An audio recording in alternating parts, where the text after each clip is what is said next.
November 16, 1957, Plainfield, Wisconsin. The owner of the local hardware store, Bernice Worden, has vanished. Inside her shop, deputies find an open cash register and dark, pooling stains on the wooden floor. There's only one real clue: a sales receipt for a gallon of antifreeze made out to the last customer of the day, a man named Ed Gein. That evening, authorities drove out to Gein's secluded, dilapidated farmhouse.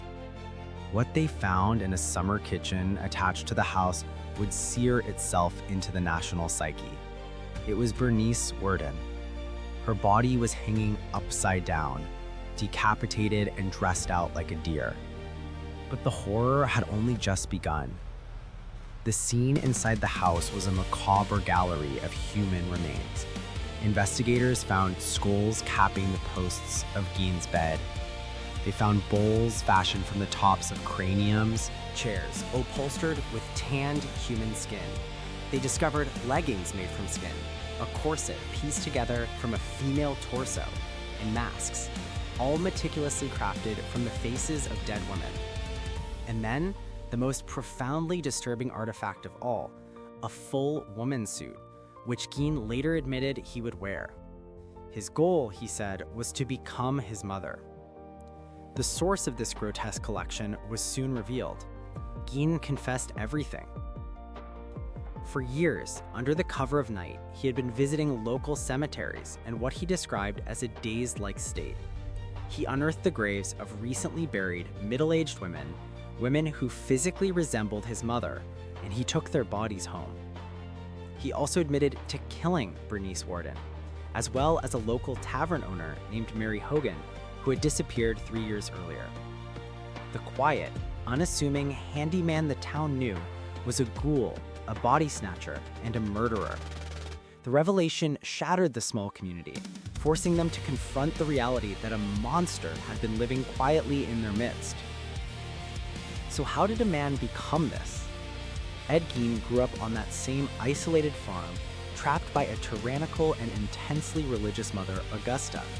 She relentlessly preached that the world was evil and that all women, besides herself, were promiscuous instruments of the devil. She forbade him from making friends, punishing him for any attempt at a normal childhood.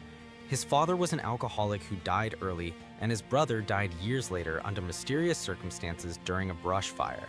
When Augusta herself died in 1945, Gein was left utterly alone. He sealed off her room, preserving it as a perfect shrine, while the rest of the house descended into filth and his mind descended into madness. Gein was arrested and immediately diagnosed with schizophrenia.